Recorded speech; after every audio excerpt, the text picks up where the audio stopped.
क्या किया था उसने? यही तो किया था, बदतमीजी कर रहे थे। उसने कहा बदतमीजी नहीं करने दूंगी।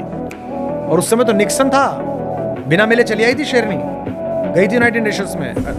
ये कोई सन 64 का भारत नहीं है, ये कोई सन 60 का भारत नहीं है, ये 2025 का भारत है। विश्व की औकात नहीं है हमें आग दिखाने की। मार्केट हमारे ऊपर है, 150 करोड़ लोग हैं, जिसका एप्पल फोन फेंक देंगे कल दुकान बंद हो जाएगी जिसकी। जो भी हो रहा था, दोनों पक्षों ने अपने हथियार फेंक दिए। देश में एक आवाज नहीं है बांग्लादेश में। और मैं तो भारत से भी बड़ा चिंतित हूं कि भारत ने जिस तरह से विरोध करना चाहिए था उस तरह का विरोध नहीं करा।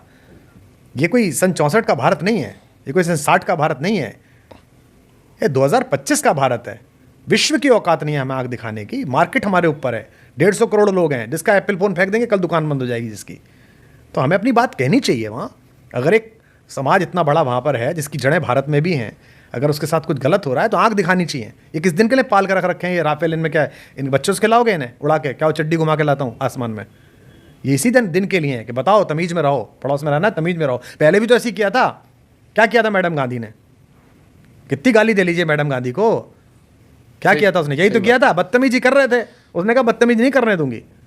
और उस समय तो निक्सन था, बिना मिले चली आई थी शेरनी, गई थी यूनाइटेड नेशंस में। नटवर सिंह जी की किताब पढ़िए, one life is not enough, पढ़िए आपने।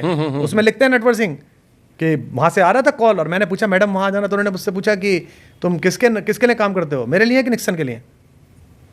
बोलो मैंने बहस बंद कर दी, क्योंकि प्रेसिडेंट से क्या जगह से आ रहा था कि कम मिल के जाएगी नहीं जाएगी। गई और बिना मिले चली आई, आग दिखा दी। भूखा नंगा हिंदुस्तान था, कुछ बनाते नहीं थे, कोई सॉफ्टवेयर नहीं बनता था हमारे यहाँ, जूझ रहे थे हम, तब हमने आग दिखा दी थी। अब क्यों नहीं दिखाते भाई साहब आप आग?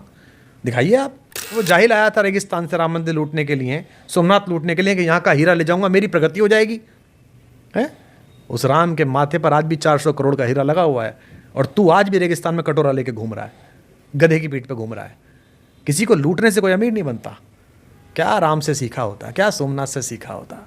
यहाँ आके थोड़ा वेदांग जानता, यहाँ आके थोड़ा ज्योतिष जानता, फलित जानता, यहाँ आके थोड़ा वैशेषिक दर्शन पढ़ता, तो तू भी प्रगति के पथ पे होता। तेरी भी श्री हरिकोटा से सुबह दोपहर शाम मिसाइल उड़ रही होती, तेरा भी सत्यम बैठा होता गूगल में, तेरा भी शिवम बैठा होता किसी बड़ी कंपनी में, लेकिन तूने ऐसा किया ही नहीं।